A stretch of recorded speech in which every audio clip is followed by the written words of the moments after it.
We're going to take your questions. By the way, if you post a question, we read it on the show. We're going to send you some Service Drive Revolution swag, which means like a t-shirt, stickers, coffee mug, all that. Trucker hats.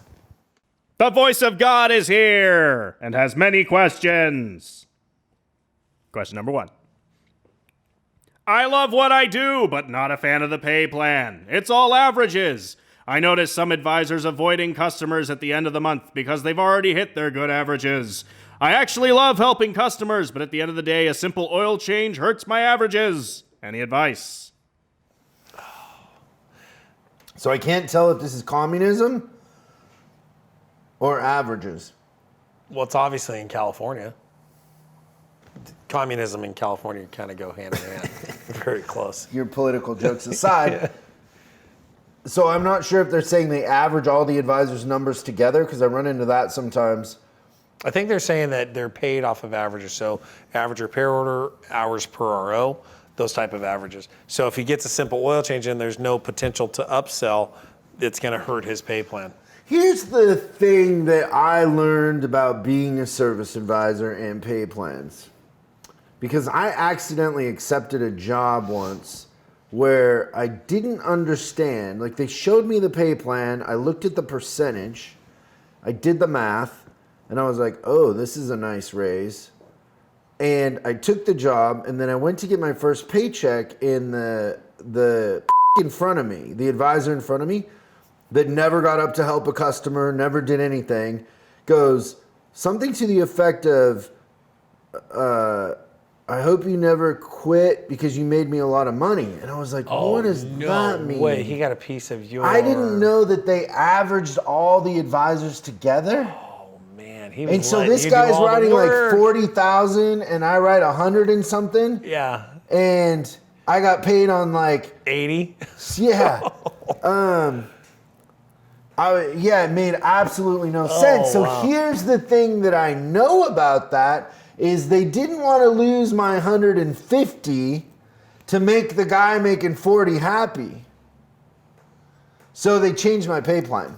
I would have been like, fire him, let me hire an assistant, and my team will do more than what we're doing there. Performance drives your influence. So if you're putting up the numbers, then they're not going to want you to go away, and that pay plans are negotiable. And here's the thing that we're overlooking. Every service advisor is a sales professional. We have to make sales every single day.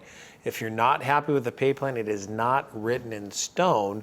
You just have to find a way to influence the powers that be to make a change for what you feel is right. So I would say tear it apart, come up with a better plan. Remember what's in it for the dealership, give them the wins. But just look at it like a sales presentation. You just got to go in and... Well, put up the numbers. Let your numbers talk. Absolutely. My numbers talk, so I got the pay plan that I thought I'd signed up for. Hey, he could join coaching, pay for it out of his pocket, and tell them that he's doing extra work on his own, and then that'll be another feather in his cap to actually get the pay plan changed. Oh, yeah. Get him in coaching, and we'll fix your advisor pay plan, because it sounds like it's terrible. There we go. Sounds like a pay plan from 1984. Well, looks like we solved that one then, didn't we? The voice of God. Question number 2. I'm in Europe, and I just finished high school as a technician, but I'm more interested in becoming a service advisor. My father owns a shop. He's a mechanic, and he wants me to keep building our company. Should I go to college for a more technician-related degree or management? I would benefit from either choice, but I would love to hear your opinion. What would you do? I would... Move to LA. I'm not the right person to ask this question. You're not? No. You probably have a great answer to this. No, what were you going to say? Move to LA and what? Get a coach and don't even go to college.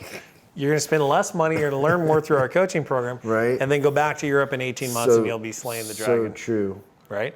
I think the technologically side is going to change so much that I would invest my education in human behavior and management side of it.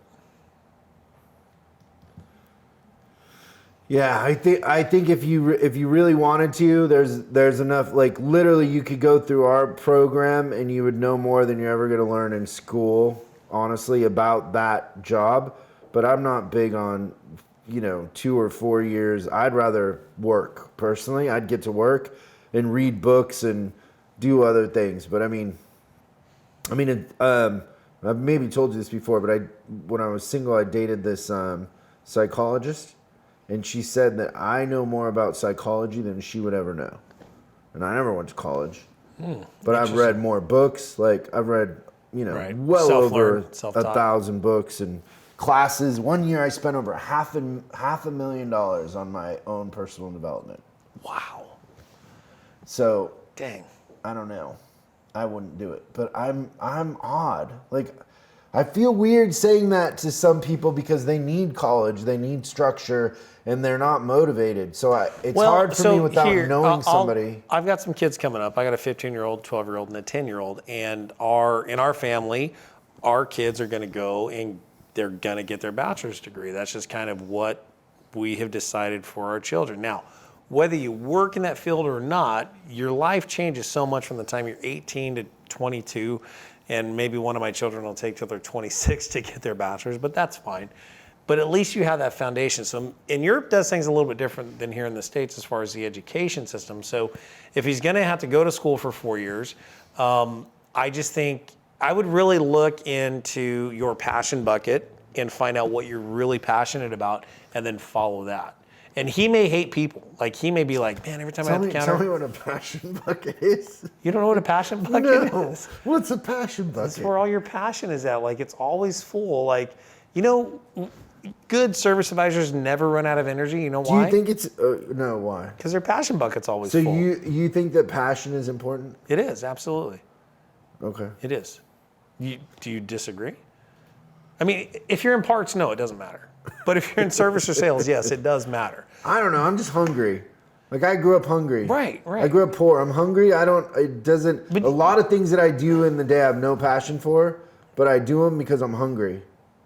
And they have to be done. Yeah, but okay, so your passion is your hunger is part of that. But I have drive. I don't need the passion.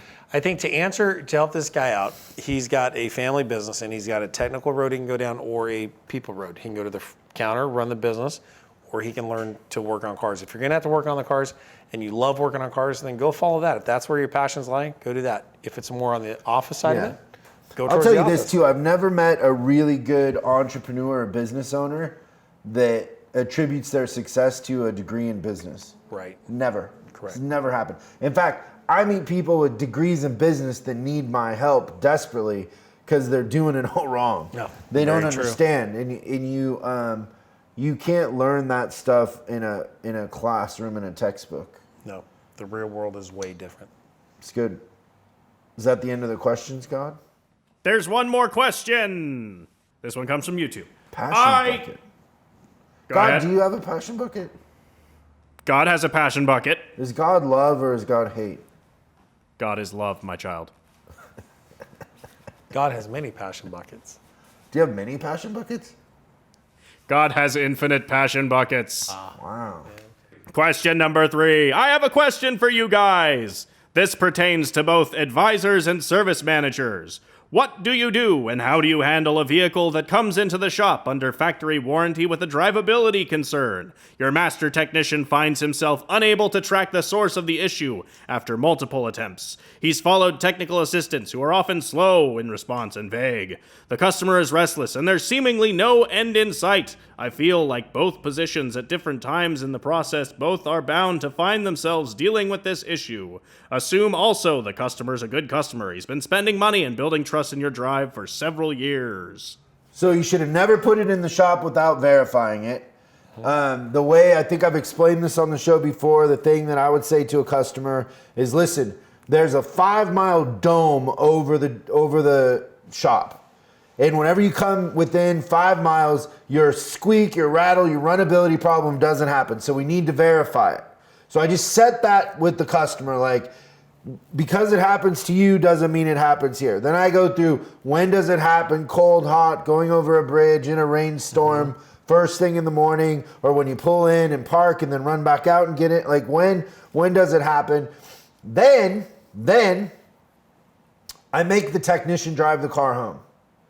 So I get permission from the customer. I'm like, we can't verify it, but can I have him drive it home a couple times because it happens first thing in the morning or something like that. So those are my tricks, but I wouldn't have put it in the shop without verifying it. Absolutely. Verification. Listen, you probably can't verify it, but it changes the customer's perception. Because if they can't show it to you and make it happen, then they understand how difficult it is for the tech to find it. Right. That's all we're trying to do. For dealerships, they've got to be careful because repair attempts matter. Limit law buyback. If the car's under warranty, you've got to make sure that you're not, 1, 2, or 3 on the same repair. Also, number of days in the shop. So you've got to document it. And then I would enroll the customer in it too. I've asked customers, look, I want to fix your car, but I'm not just going to guess until it does it. If we can't duplicate your concern, there's no way for us to test it. So when does it do it? Where does it do it? And then I've asked them to, have a passenger take out the cell phone, do a video of it, and document it for us. And then that's helped us That's lead. a good one. When I was an advisor, we didn't have cell phones. Correct. Well, I had camcorders we gave them. I didn't have a camcorder. I was spending my money on drums. That's good though. Yeah, just make a video of it. Absolutely. That's Enroll awesome. them in it. Thank you, boys to God. Thank you so much for watching this clip of Service Drive Revolution. Now you can catch the full episode on YouTube, iTunes, or Spotify, or wherever you consume your podcast. If you have any questions, go ahead and post them in the comments below. Make sure you subscribe and hit the bell icon so you're notified when we post new episodes. I'm Chris Collins, and you can find me on Facebook and Instagram at Chris Bulldog Collins. And I'll see you again on the next episode.